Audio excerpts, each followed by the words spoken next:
Hey everyone, thanks for tuning in to iSpeakRealty.com. Please like, share, and subscribe to our channels. We'd greatly appreciate it. Today we're going to talk to you guys a little bit about how to bring in an offer on your property. Number one is to price your property right. Set a price that is competitive in the market, maybe even a little bit lower than actual sales prices in your area. What that does is brings buyers through the door, and potentially you can get a bidding war, which will end up driving that price right back up. Number two is prepare for visitors. A couple weeks before you're listing your home, make sure your home is all ready to go and it is show ready. Number three is be flexible about showings.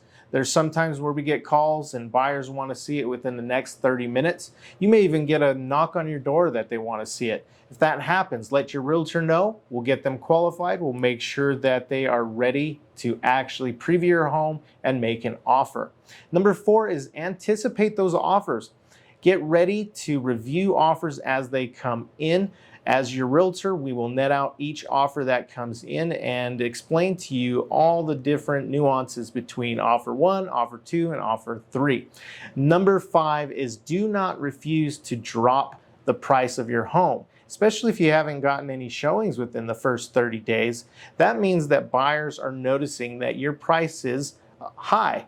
And as we talked about, the lower price that you have, the more buyers you're going to attract. The higher price that you have, the lower buyers that you're going to attract. So keep that in mind, guys. We definitely want you to sell your home. Have a great day. Bye.